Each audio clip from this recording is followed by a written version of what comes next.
While the world remembers Stalingrad, a simultaneous battle, just 140 miles from Moscow, consumed over 2 million casualties in a year-long meat grinder, so catastrophic that Soviet historians spent decades erasing it from history. And when it finally ended, the Germans simply walked away. This is the story of the Rzhev salient, where Stalin's obsession met Model's fanaticism, where entire armies vanished into frozen mud, and where victory meant inheriting a wasteland of corpses and ash. For over a year, from January 1942 to March 1943, this forgotten battlefield devoured more Soviet lives than Stalingrad itself. Yet you have probably never heard of it. That silence was deliberate. In January 1942, a German dagger pointed at Moscow's heart, and Stalin would spend a year and over 1 million lives trying to remove it. When the Soviet winter counteroffensive drove German forces back from Moscow in late 1941, it created a massive bulge in the front line. The Wehrmacht retreated over 100 miles, but they did not collapse. Instead, they dug in, forming a salient that jutted toward the Soviet capital like a clenched fist. At its apex sat the city of Rzhev, just 140 miles from Moscow. Close enough to threaten, close enough to humiliate. For Stalin, this proximity was intolerable. The German presence at Rzhev meant the Battle of Moscow remained unfinished. Enemy forces still stood within striking distance of the capital, tying down massive Soviet resources and casting a shadow over the winter victory. What should have been a tactical problem became a personal obsession. Stalin ordered the salient eliminated at any cost. That cost would prove astronomical. Throughout 1942 and into 1943, Stalin launched wave after wave of offensives against the Rzhev Bulge. The Soviet general staff committed entire fronts to the task. Hundreds of thousands of soldiers poured into the salient killing grounds. The strategic logic was simple: destroy the German forces, secure the approaches to Moscow, finish what the winter offensive had started. But simplicity in planning became catastrophe in execution. The political dimension made retreat impossible. Stalin could not allow German forces to remain so close to Moscow. Every day the salient existed reminded the Soviet people that the enemy still threatened their capital. So the offensives continued, each one bleeding the Red Army white, each one failing to achieve breakthrough. The proximity to Moscow had created a trap, but not for the Germans. Soviet forces found themselves locked in a death spiral, compelled to assault increasingly fortified positions regardless of losses. The hammer would keep falling until either the anvil broke or the hammer shattered.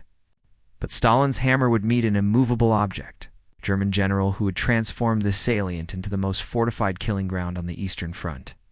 Against Stalin's endless waves of men, Model built a fortress that would consume them by the hundreds of thousands. General Walter Model earned his nickname the Führer's Fireman by stabilizing collapsing fronts through tactical genius and ruthless efficiency. When he took command of the German Ninth Army at Rzhev, he transformed the salient into what Wehrmacht commanders called the cornerstone of the Eastern Front. Model understood that static defense would fail. Instead, he created layered killing zones, deep bunkers reinforced with logs and steel. Minefields so dense that Soviet soldiers were ordered to clear them by walking through them. Interlocking fields of machine gun fire that turned every approach into a death trap. Artillery registration zones that allowed German gunners to rain shells on attacking formations within seconds. The fortifications exploited every advantage of terrain. Forests channeled Soviet attacks into predetermined kill zones. Swamps protected flanks. Rivers became mows. Every strong point supported its neighbors.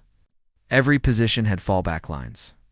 Model's defensive philosophy created a fortress without walls, a maze of death that swallowed Soviet armies whole. Stalin's response was to throw more men at the problem. In November 1942, while the world watched Stalingrad, the Soviets launched Operation Mars. The offensive committed between 9 and 11 rifle corps, supported by tank corps and cavalry divisions. Over 40 divisions smashed against Model's defenses. The Soviet objective was encirclement and annihilation of the German Ninth Army. The result was catastrophe. Operation Mars achieved nothing except slaughter. Soviet casualties reached between 335,000 and 400,000 men. At least 70,000 died. For entire Soviet corps were destroyed or rendered combat ineffective. German losses totaled approximately 40,000. The casualty ratio was nearly 10-1. While Operation Uranus at Stalingrad encircled the German Sixth Army and changed the course of the war. Operation Mars simply fed more bodies into the meat grinder. The landscape itself became an abomination. Artillery transformed forests into fields of splintered stumps. Craters pocked every meter of ground. Trenches filled with mud, blood, and corpses. The density of dead was such that attacking soldiers advanced over piles of bodies. Veterans recalled using frozen corpses as cover during winter assaults. The smell of death hung over everything, thick enough to taste. Soviet penal battalions, composed of convicted soldiers and political prisoners, received the most suicidal missions. They cleared minefields by walking through them. They assaulted fortified bunkers with minimal support. Casualty rates in these units reached 70-90% in single operations. This horror repeated for an entire year. The BJV battles consumed between 1.3 and 1.6 million Soviet casualties compared to German losses of 300,000 to 400,000. Casualty ratio made RV more costly for the Soviets than Stalingrad. Yet while Stalingrad became legend, Rzhev remained unknown. Yet while this unprecedented slaughter unfolded, the world heard nothing because the Soviets were systematically erasing it from history. After a year of unprecedented slaughter, the Soviets finally broke through, only to find the Germans had already left. Soviet historiography under Stalin buried the Rzhev battles in silence. Official histories omitted details. Casualty figures disappeared. Operation Mars, the costliest failure, vanished almost completely from the record. Georgy Zhukov, the celebrated marshal who planned Mars, barely mentioned it in his memoirs, despite his central role. The contrast with Stalingrad was deliberate. While Stalingrad symbolized Soviet sacrifice and ultimate triumph, JV represented failure and waste on a scale that undermined the regime's narrative. So Rzhev was erased. Western historians reliant on Soviet sources followed suit. For decades, the battles remained obscure. Only after 1991, when Soviet archives opened, did the full scale of the disaster emerge. Researchers like David Glantz pieced together the truth from military records, casualty reports, and survivor testimony. The world finally learned what Stalin had hidden. Over 2 million casualties in a year-long battle that achieved nothing strategic.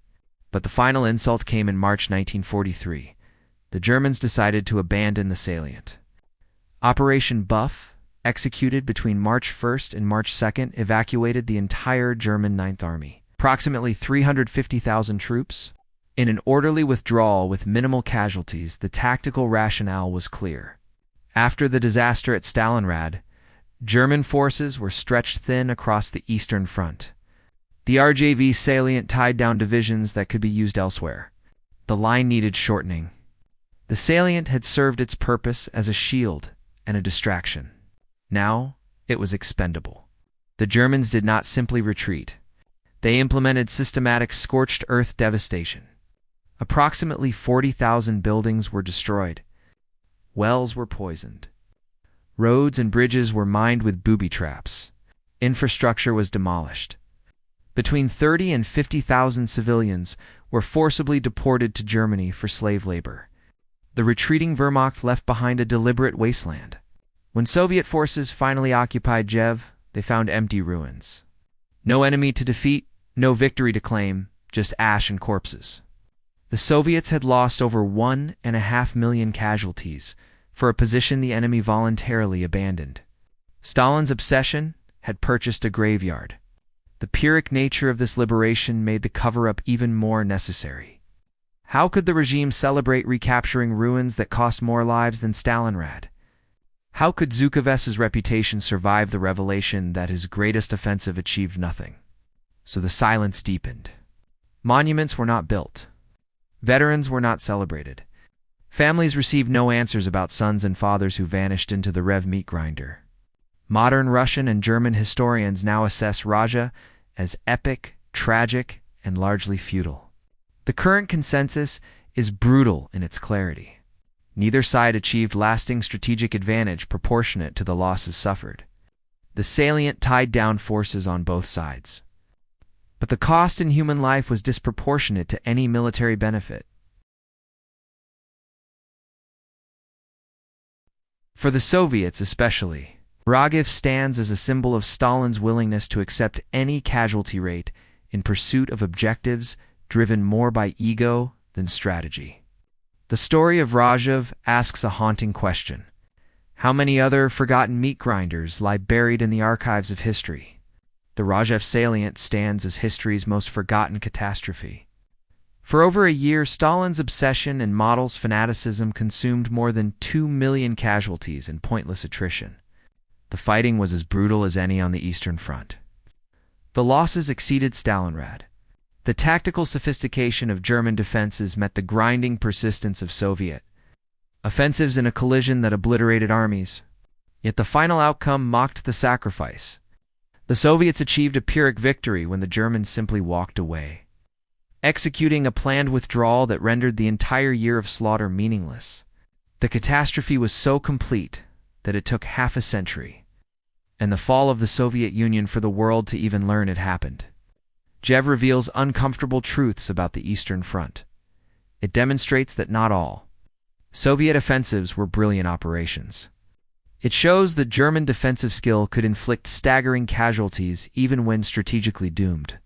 It proves that political obsession can transform tactical problems into human disasters. Most importantly, it reminds us that the famous battles we remember often eclipse equally significant campaigns lost to deliberate historical amnesia. The soldiers who died at Rzhev deserved better than silence. Their sacrifice deserved acknowledgement, not erasure. The families who lost sons and fathers deserved truth, not propaganda. Instead, they received decades of official forgetting.